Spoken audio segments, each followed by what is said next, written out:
So here we are, folks. The next generation of gaming is officially here on November 10th, 2020 with the launch of the Xbox Series X and the Series S respectively.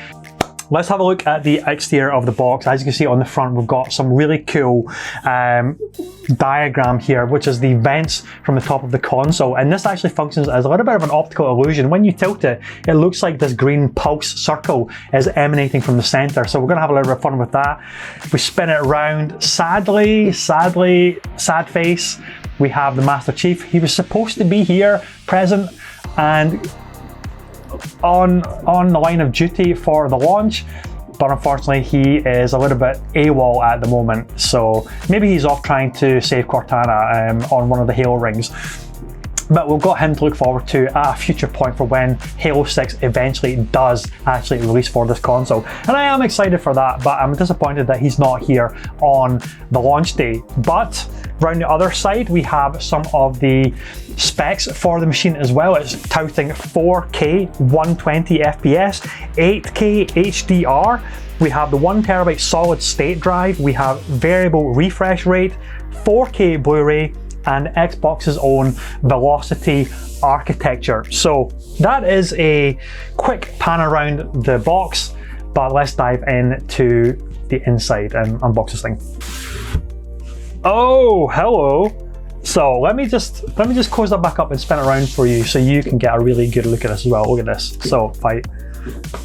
Oh, there it is there. Power your dreams. It is really quite nice packaging actually. Well padded, as you would hope, as you would expect.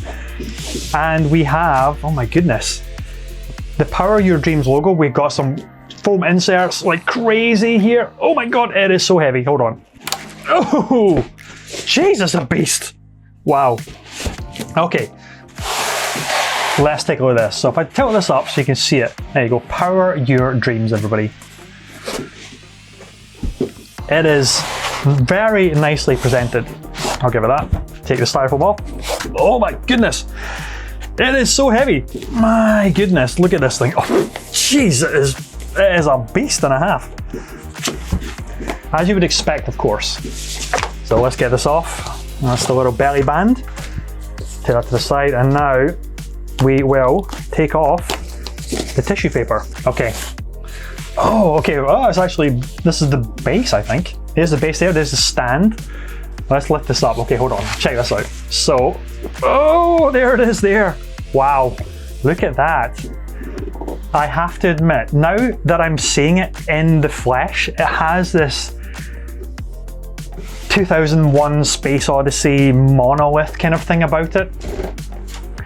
I am really digging the design of this thing. It is understated for sure. It is nowhere near as outlandish, flamboyant as the PlayStation 5, but that is not a bad thing at all. And you can maybe just see, there we go, if I just rotate this just a little bit back and forth, you can actually see the optical illusion effect of those vents. Sadly, it's not green LEDs, but it is a really, really cool effect. I really dig that. I'm really digging that. It's going to be a bit of a fingerprint magnet as well. I can already see some fingerprints popping up on it. As you see, there is the optical drive. We have a USB port on the front. We have our sync button just there. We also have our power button as well. And then if I spin it around on the back, we have a whole range of ports and things there. So we have our Ethernet port, we have the storage expansion port. We also have our HDMI port, power port, and then 2 USB ports as well. So, man, it is nice. It is compact. It is super compact. And I really like it. That is going to fit really well in the games cabinet. Okay, let's check out the controller now. So in a slight panic there, thinking that the console had shipped without a controller, but there's actually a hidden little second compartment within the box. Easy to miss, but this contains the controller. It also contains your power cable.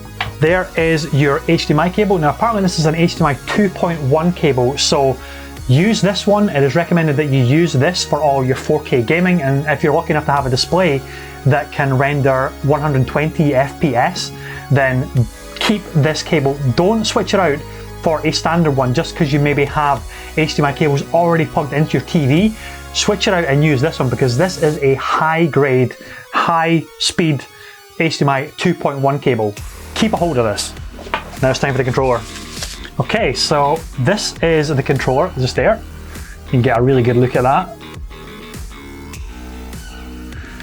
And I have to admit, I really like the textured back to the controller. It is it's a grippy texture.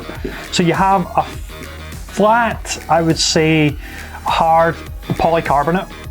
On the front, it's quite smooth. High quality plastics, obviously. I should go without saying, but on the back you have this textured grip, which is actually really nice as well. And if I'm not mistaken, I think the triggers are actually just a little bit more compact as well, a little bit smaller. And the bumpers are a little bit smaller as well, which I was a little bit worried about, because I love my Elite controller so much, which is a little bit bigger, not by much, but this is actually really, really nice. So I'm liking the thumbsticks. It remains to be seen just how long longevity these are going to last, because they are just all plastic components. But the D-pad is really nice, I like that. The short depress of the buttons I really like, and the new black I am really digging as well. And of course you'll see in the center there, down here, is the brand new share button, which is specifically a new addition to the Series X and S consoles. Nice. You've got your sync button there, and you'll notice actually there is a USB-C port as well, which is great to see all controllers and devices moving toward USB-C connections as well. So, doesn't come with a USB-C cable, but that's okay. I have plenty of USB-C cables, so that's not an issue at all. But they do come with batteries, so it's enough to get you going as well. Okay, so let's see how it physically compares to the previous Xbox One X console.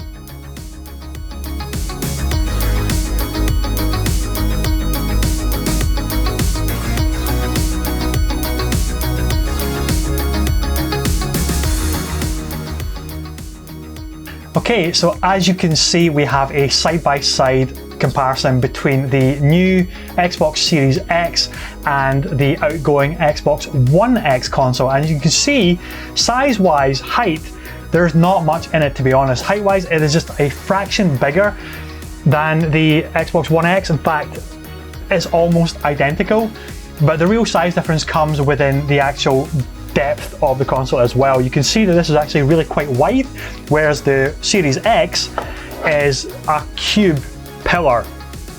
So it really is this great rectangular monolith of a design.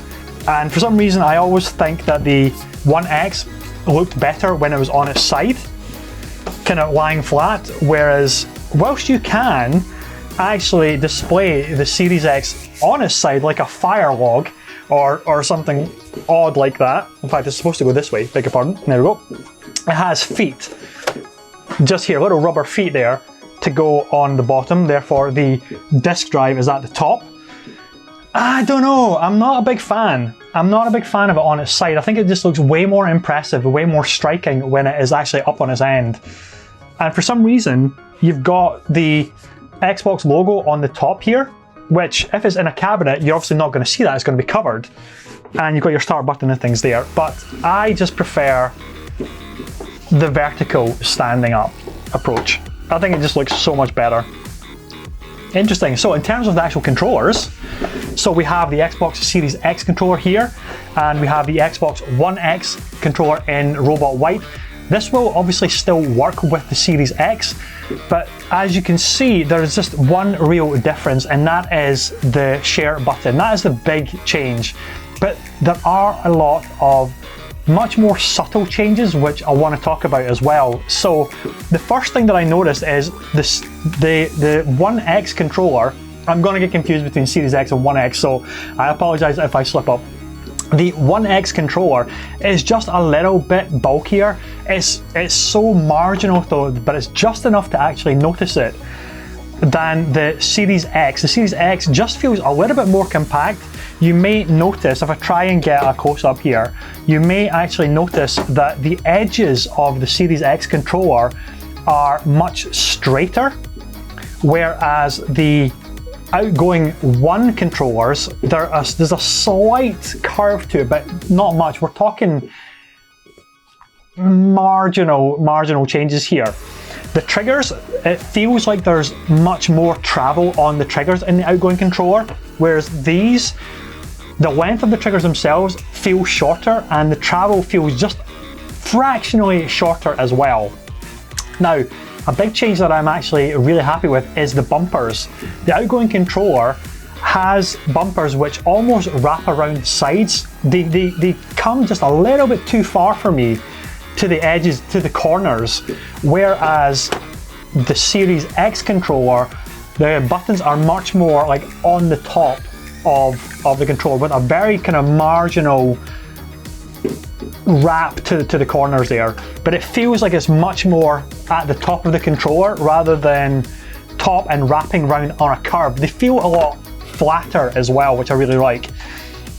Overall, I am really quite impressed with the refinements that they have done to the Series X controller. And at this point, it is such marginal because, frankly, the Xbox controller is kind of like the perfect controller anyway. In terms of ergonomics for myself, I love the asymmetric thumbstick placement. I like the D-pad. The actual size for adult-sized large hands, I really like. And for the Series X, it feels much more of a refinement rather than a innovation revolution, which we may get to see with the PlayStation 5 controller and those DualSense features. That remains to be seen, but at the moment I am really happy with just having an incredibly solid controller that is just refining, and I really appreciate Microsoft for doing that. I can't wait to see what any improvements to the new Elite series controllers may bring to the Series X family of consoles. Okay guys, that was a full unboxing and walkthrough of the Xbox Series X and a little bit of an overview comparing it to the outgoing Xbox One X console, which I have here in Robot White. This will be getting moved down to the living room. This one is going in the gaming den, and I can't wait to get it all set up. If you've enjoyed this video, do give it a like and a thumbs up, do share it, and maybe even hit the notifications bell, the subscribe bell, and help our little channel grow. Until the next time, take care.